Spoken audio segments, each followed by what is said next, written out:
Hello everybody and welcome to the Magical Learning Podcast for this week. This week we're talking about understanding networking. Now this is with the regular team, and if you're someone who is struggling to make the most out of their networking, this is a great episode. The team breaks down their techniques and some unconventional ways you can network as well. As always, have a magical week.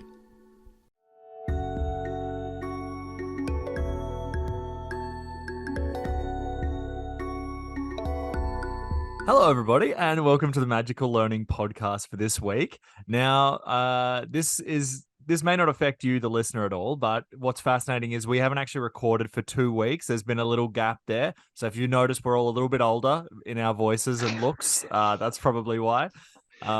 Speak for yourself. Well, let's jump in and see how the team has been going. So, Grahame, it's been a bit of time off. How have you been in the last 2 weeks? I haven't had any time off, Jez, but me and my Zimmer frame are fine. Thank you for asking. We're good. Glad that it's Friday. That's it. That's it. And John, how are you going? How's the last couple of weeks been? Been busy with work, enjoying the warm weather as spring gets in, swooped by magpies. It's been fantastic. Welcome to spring there, John. Lucky you. Absolutely. Yeah. How have you been? I've been good. You've been busy. I've been busy. I've been working on a TV thing that we'll get into in a future episode, I think. We'll do a specialty episode on some of that, I think. Nice. But look, I've been up in Sydney. I got some nice weather. That was good. Got my first tiny bit of a sunburn. So that's exciting. But yeah, no, otherwise been pretty good. Just been getting back into it. Been editing a podcast that should be out actually by this point, which is Danette has an Adapt with Danette FM podcast that you can check out. The link will be available. If that's not available this week, it will be next week. But that link will be available in the description. So you can go check that out. If you love this podcast, it's going to be pretty similar to that. So you'll enjoy that. This week, excellent. Yeah, it's great. It's great. This week we'll be talking about understanding networking. Now, the reason that I picked this topic is because I feel like it is something that I really do not know too much about. So a lot of these questions are coming straight from my heart here, as I don't feel like I fully understand what's going on with networking, despite living in the social media era and we're supposed to be more connected than ever. I still don't fully understand how it all works in an employment setting. So I thought I'd kick it off with you, Grahame. And Grahame, I might start. Question one is, what are some unconventional ways that you've been able to build networks? Thanks, Jez. It's actually a really good question. Some unconventional ways that I have been able to build networks. Clearly, I have not done a lot of homework or prep for this podcast today. Not that you would be able to tell at all. It's just been one of those weeks. You can still need to come back to you. Danette's put some answers in the what? chat. Has she? Yeah, so if you go to the chat, I would have used her answers. So still lives. Yeah, still lives. The answer that I am going to give might sound eerily like an answer that Danette was going to provide, but I won't use hers. I think probably the least conventional way I've built networks is just by talking to and hugging people. Just gonna leave it at that one. Not necessarily. Oh yeah, I'm just. Do you want to expand on that, Grahame? No, actually, I really don't. I just want or people to the think courts aren't allowing you anymore. He is really, really strange. And yes, you're absolutely correct. I am. I was at a conference in Toronto last year and actually connected with several people because I have gained a reputation for giving amazing hugs. True story. It's also true that I do pretty good hugs, I think. But that's probably one of the more unconventional ways that I've connected with people. That's a great one. Well, I think that's a favorite of Danette as well. I would say the hug one. It is. Yeah, we're still debating the chicken and egg thing. Did I teach her or did she teach me? But because Danette's not here, I'll tell you the real truth. Watch this space. Now, I do want for people that are listening at home, and I heard that there is Danette's answers. Grahame actually didn't steal one just then, so that's good. I might, Grahame, I might get you actually to sort of color in Danette's answers a little bit because they're kind of in dot points, but we'll come to them after John. John, what are some unconventional ways that you've been able to build networks? Me, sorry, had a call come in and blotted out the noise. So, I had two, and one's, I suppose, is fairly conventional, and that's simply ask for help. Like, pretend you don't know what you're doing, or if you don't know what you're doing, just simply ask for help. But the other one, and it's probably relevant to what I was doing yesterday, but when you go to the bar, talk to people.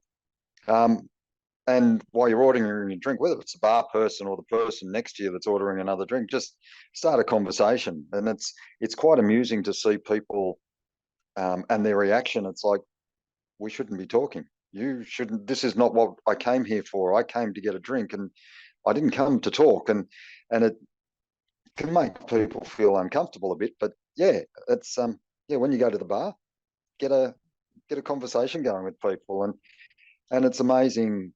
Yeah, I had a conversation with someone yesterday, and they'd just started a new job, and they were doing training, and there was an interest that I've got outside of all of this, and yeah, it led to quite a lengthy conversation. So it was amusing. That's Yeah. cool. It's a shame you had to ignore their call because you're on a podcast today, to jump in at a great employment opportunity there with them. But we appreciate your No, commitment to the that ML was only my podcast. daughter. She's not Yeah, important. okay. Well, I think that's a great one, honestly, John. The talking to people at a bar. It is. How do you deal with? I guess this would be. I'm assuming as the listener, this would be a question people might have. Is say you're trying to strike up a conversation at the bar, and you are getting that sort of standoffish response. What's your next move there? Probably to make a smart ass remark and then move back to get my drink. To be honest, it's like, oh well, thank you for the conversation. It's really nice chatting to you, and we'll talk later. Maybe see you next time. All right, And that's then good. they sort of look again, I maybe a like punch that. in the back of the head or something. But so be it. I was going to say, depending on their physical size and overall Inebriation. Well, sometimes that's relevant, and percentage of skin covering with tattoos. Yeah. I might hug them, but probably Yeah. not. Probably not. Maybe a quick hug and then run, or a quick hug and then hide behind Danette. I like that. I actually it's funny. I don't think of the striking up a conversation with somebody as unconventional, but I guess think, for a lot of people it might be. I think it's more where you do it. Mm. There's the conversations you have with people that you meet at home or meet at work or whatever. But yeah, it's like you go to a bar or you go to the toilet even, and guys standing at the urinal, have a conversation with them, and it's that's another awkward one, because again, people are going, no, not the right time. Don't worry about that. Look, if a guy can be seated in a cubicle on his phone, I think there are no rules in toilets anymore. It's just ridiculous. But it also prompted me to just word association game, and I'm curious, John, whether in that sort of trying to strike up the conversation, just having a quick chat, saying g'day to somebody next to you at the urinal, whether you have ever commented or questioned just how much asparagus they do eat. And I have to give no. I have to give credit to Ted Lasso for that. Yeah, no, I haven't. But maybe that's a conversation they just start. There was sorry, sideline. That's all right. We can edit it out. There was a skit that was done with three guys turn up to the urinal, and they're smoking, or someone wants to light a smoke, and it's well worthwhile having a look at just the way they carry on between the three of them, and who holds what for who, and how it works. It's quite funny. John, I know exactly what you're talking about. It's from a show called The Sketch Show, which is a British sketch show. And I think the episodes are on YouTube and it's from season 1. It's episode like 1, 2, or 3. Because I watched them, I think, about a month ago with that exact Who, sketch in it. who are you, Rain Man? No, but I do recommend people go check out Sketch Show. It's amazing. Yeah. This is I think I was talking about on a previous pod. It was the one where I was talking about how they've gotten their jokes so refined that they have a couple in there that don't even have any words in them. It's a sketch Yep. that's yeah. So I Nice. yeah, it is really good. So I recommend the Sketch Show, British. Type it in on YouTube, you'll find it. And season 2, actually, even though it's a British show, as a cast of about 5 people, season 2 has Kitty Flanagan in it, so an Aussie represented Of in there, course. so pretty good. Well, Graham, I might get you, while we've meandered wildly off topic, let's come back onto it for a little bit. I'm glad that our neural networks are working here today. You know, they're all firing. But Graham, so Danette's answers, maybe you can pick one of these or a couple of these to sort of like, I guess, flesh out a little bit. So Danette's answers to what are some unconventional ways you've been able to build networks are through overseas conferences, speaking at conferences, kids sports, and as John mentioned, chatting to strangers. I might actually jump on the last one. I mean, the kid sport thing, I think so. Really, it's almost like low-hanging fruit when you have children who are at that age when they're engaged in sporting events, and because we had 5 kids at various stages of basketball, football, netball. Fortunately, no cricket. Very grateful for that. Anyway, chatting to strangers. I was actually reflecting before that we have Danette and I have some wonderful friendships that literally have come about because we went to dinner at a restaurant and, going back to John's point before, struck up a conversation with the person serving us because that's a really good thing to do. We have a friend we've known for probably 15 years now who is Canadian, moved to Australia, worked in Australia for 2 or 3 years, and he's back in Ottawa now, and he's just a wonderful human being, and we're still really good friends. And that was only because he just happened to be a waiter at a restaurant that we used to go to occasionally, and he was a nice enough human being to want to engage in a conversation with us. So, yeah, get curious. For me, that's probably one of the. It's something you can't do online. I still struggle. It's just the connection is completely different. But I think just being open to learning a little bit more about somebody else, whether it's, as John said, the person standing next to you at the bar or somebody in the toilet. Just need to be really careful about how we frame that. But anyway. But I agree with you, Graham. I mean, but even that online world, I remember my kids and probably the boys more than the girls, but they'd be on playing games with people all over the world. And these are my friends, and I'd question, well, are they real? What do you know about them? How, and there was 1 or 2 that they were able to, they're married, they've got these kids, they're this, that, and the other, and you go, okay, and it's building that. I suppose you become familiar with when you're online regularly with the same people, and that builds the network. But it's amazing how that online presence of just playing a game, how much you can learn and make connections. Yep. Yeah, great point.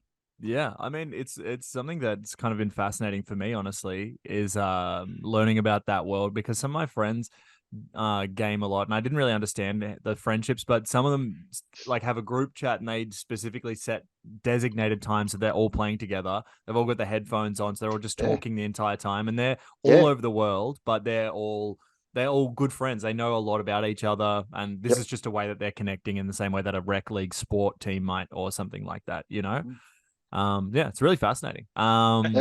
Yeah, and also just speaking of the chatting to strangers thing, I think that people may be afraid of is the being rejected at that point. And that can be hard, I guess, if it's not something you're super used to, is going up and saying, "Oh, I'm not super used to it." But I'll tell a story from this week. I tried this new stand-up thing this week where I was incorporating a bit of music into the stand-up, and it didn't work initially. But what I found was, because I've had so many unsuccessful stand-up events before, I was actually extremely comfortable in the sort of silence, and that just being comfortable gave me the ability to continue going forward, and then it ended up being good. But that's Mm. only because there was a lot of rejection before that. That's allowed me to sort of build up the wall. So I could see that this isn't going well, but that doesn't mean this is the end of everything. It's okay. This is just a plateau. We can go up from here. Yeah, and I Yeah. think that's a positive way to look at things. It's just building a skill. Building Yeah. a resilience to rejection is also a skill. Yeah. All right. Well, John, I might start with you because I think we were kind of talking about this a little bit, but let's jump into this. What are some of the benefits of building networks, both for work and otherwise? So building on what you just said then, to me, one of the big things building a network is building confidence. In having those conversations with people, or trying things and having them fail and fail and fail, and then you see how you can make it work. It builds that confidence, that resilience in you, which I think is fantastic. And it's make it a game too. So look, I don't like small talk. I'm not someone who will walk into a room and want to engage with a lot of people. I'd prefer to stick with people I know or stick to the side. So I do struggle with that, talking to people, just small talk and making conversation. But yeah, I try to make it a game. So if I go to the bar and I decide I'm going to talk to the person next to me, it's like, let's see how they react. Let's see what I get out of them. All in a positive way. I'm not trying to annoy them or anything, although I probably do.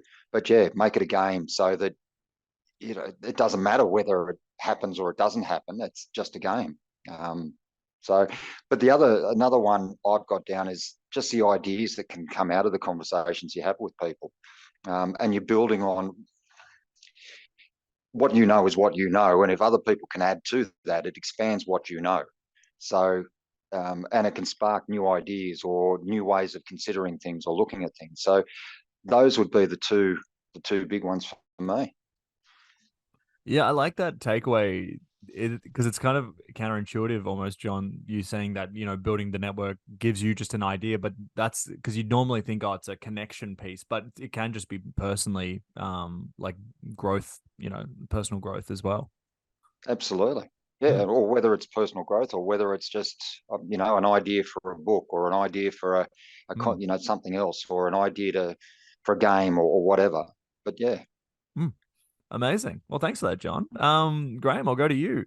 What are some benefits of building networks, both for work and otherwise? I love John's responses. I was also reminded of what's his name, Bill Nye, the British scientist, who just said that everybody on planet Earth knows something that you don't. And yeah, the other side of that is when you meet somebody, if you actually have a conversation with them on an even like really, really basic level, if the conversation only lasts for 20 seconds, but fundamentally you are a different person after that conversation simply because it happened. And I think there's also because we tend to think of, well, how do I benefit from connecting with somebody else or from networking with other people? And the flip side of that is how do the other people also benefit? So this idea of social capital, which has been under threat pretty much since the pandemic because we stopped connecting in person for so long. That I like to think of social capital as the benefit that I get from knowing other human beings.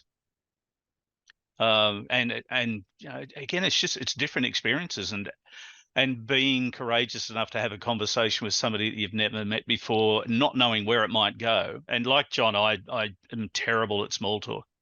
I really, really struggle. I'm quite happy to talk about how we fix planet Earth and all of the human beings on it, because that's an easy conversation. But talking about the weather or something, it's like, I love the idea of making it a game. But so for me, I think it's all of that stuff. It helps us build more social capital, which is good for us as a human being. I think we can learn more from other people. There's also the opportunity to reach out to people when you need help. And again, if I want to flip that around, because I know that was one of Danette's answers, I only pinched one. Connecting with other people and being part of a network sometimes also gives us the opportunity to be of service to them. which I think is a fantastic thing. 100%. Yeah. Yeah. So go, John.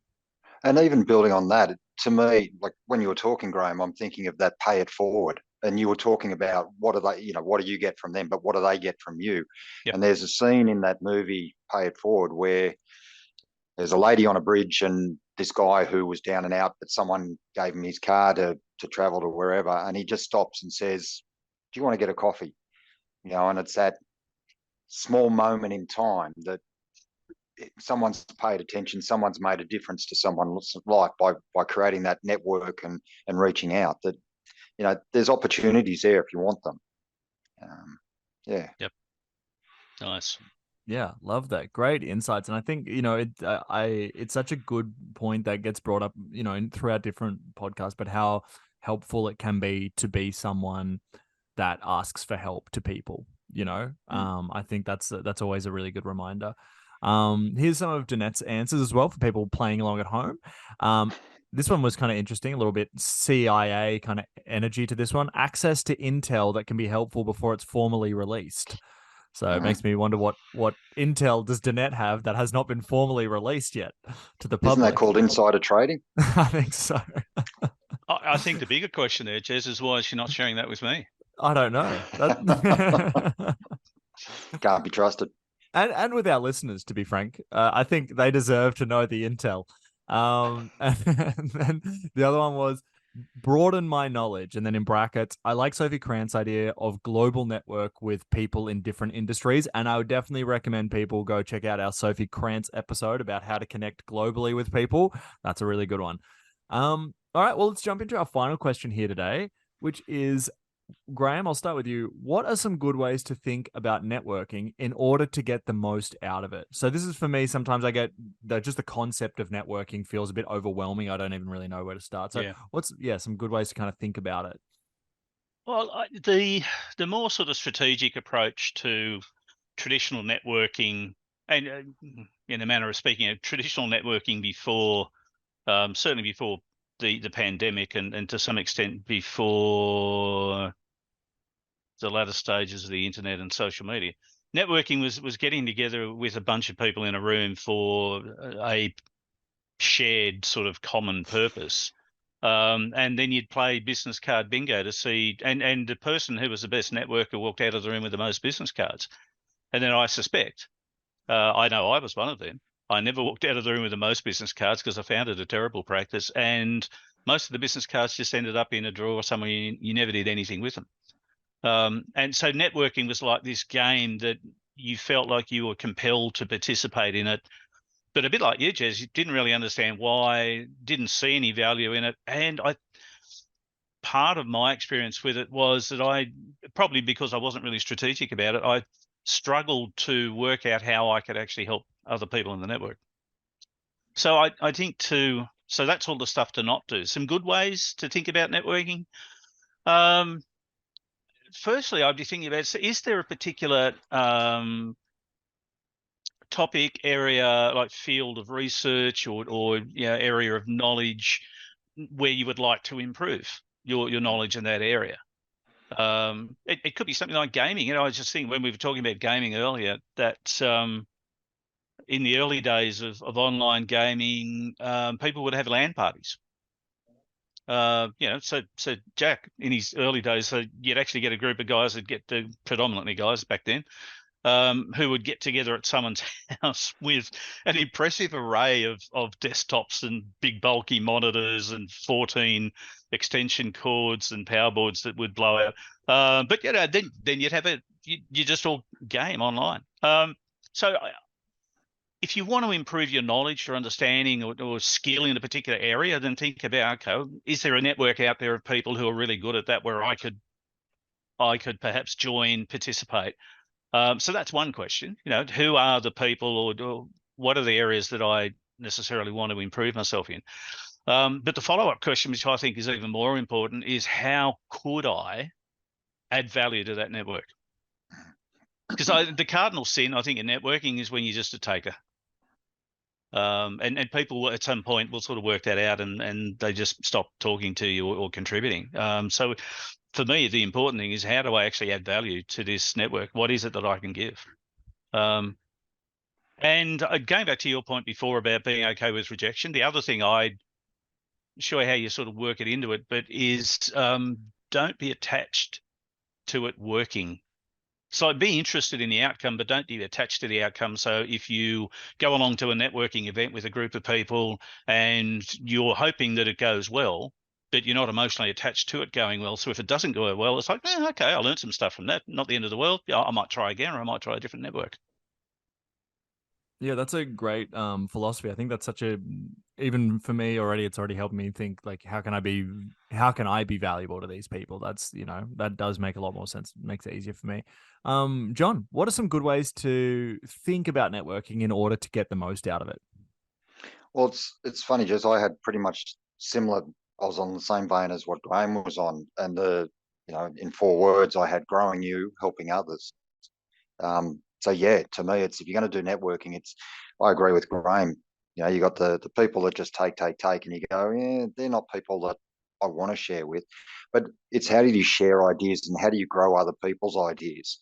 I was listening to something just on YouTube. It was a song on YouTube about it's a country singer, and she was talking about how in school a teacher asked her, what are you going to do? And she said, I'm going to go to Nashville, write songs and play music. And they just shot her down. And it's like, well, that's no, no, really. How do you build people up? How do you expand on their ideas? And it's a conversation that Grahame and Danetta brought back from, I think it's from Robin Sharma. It's remove but in your vocabulary, and it's and. So, and I'm going to, or what about this, or what about that? And it's try and build on the ideas of others to go, well, yeah, that's a really cool idea, and I could see it working here, or I could do this, and they, it might spark something more in them that they can build on. But yeah, what do you want to grow? What do you want to get out of things? And it might be as simple as, I want to get better at those simple conversations. Okay, tonight I'm going to go in and I'm going to talk to 2 people, as opposed to stand against the wall to start with. How do you grow and do it slowly? Amazing. Well, I mean, I feel like I've taken away so much from this today. Thank you both so much. Before we wrap up, though, I do want to get some final thoughts. So, John, any final thoughts on understanding networking? Oh, look, there are people that are a hell of a lot better at it than me, and I still struggle with it. As I said, I'm not one for small talk, but when you get a good network of people on whatever level it is, whether it's a work thing, a sport thing, a parent thing, whatever it may be, it is fantastic, because they are your group, they are your tribe. Went to a funeral yesterday of a mate who died at the age of 47, and everyone's come together and gone, that's terrible that he's died so young, and it wasn't due to illness. But a group of us were sitting around and talking and carrying on, and someone sort of said, well, we need to do this more often. We need to catch up outside of just funerals. And the network is there, and it's like, okay, who else can we get in? What else what do you want to go do or see? Or, your network is there if you want to use it. It's just, you got to reach out or reach back, or whatever it may be. Mm. Yeah, amazing. Well, that's a great example, and thanks for that, John, and thanks for the conversation today. Great takeaways from there. Grahame, any final thoughts on understanding networking or today's conversation? No, I love John's growing you, helping others. Danette's answer to the third question about good ways to think about networking was thinking of it as giving to grow. I like to share and help others. Often people then reciprocate, which I think is really true. It's always easier to influence somebody to look for opportunities to be of service to you if you've already done that for them. So I think ultimately, networking is a semi-formal term for being curious about how you can help other people. Because I think if we go into any networking opportunity with a view to, how can I be of service? and not knowing the answer. But if I start from there, then for me anyway, it just makes asking questions and being engaged in a conversation a lot easier. Because I'm just curious about whoever it is that I'm having a conversation with. Amazing. Yeah. So, for everybody out there, the next time you go to a cafe or a restaurant or a bar or the bathroom, and there's another human being in there, and it doesn't matter what their role is. I mean, I struggle sometimes when I see patrons at fancy restaurants who just completely ignore the people who are serving them, and I don't understand that. What a beautiful opportunity to get to know another human being. And it's also a fantastic way of getting phenomenal service every time you go to that restaurant. Works a treat. Yeah. Well, I mean, I think that's great takeaways there. And I guess if you are someone who doesn't like small talk, then you can talk about the universe at the urinal. It seems like from today's conversation, we've got a lot of good takeaways. I want to thank you both. What a great conversation. I feel like it's really reframed my thoughts on networking. Thanks to Danette, who sent in the answers that we barely stole from. And I want to thank both of you for a great conversation, and to everybody that's been listening and supporting the show. And it's been growing nice and steadily. So thanks to everybody that's sharing it. I want to say have a magical week.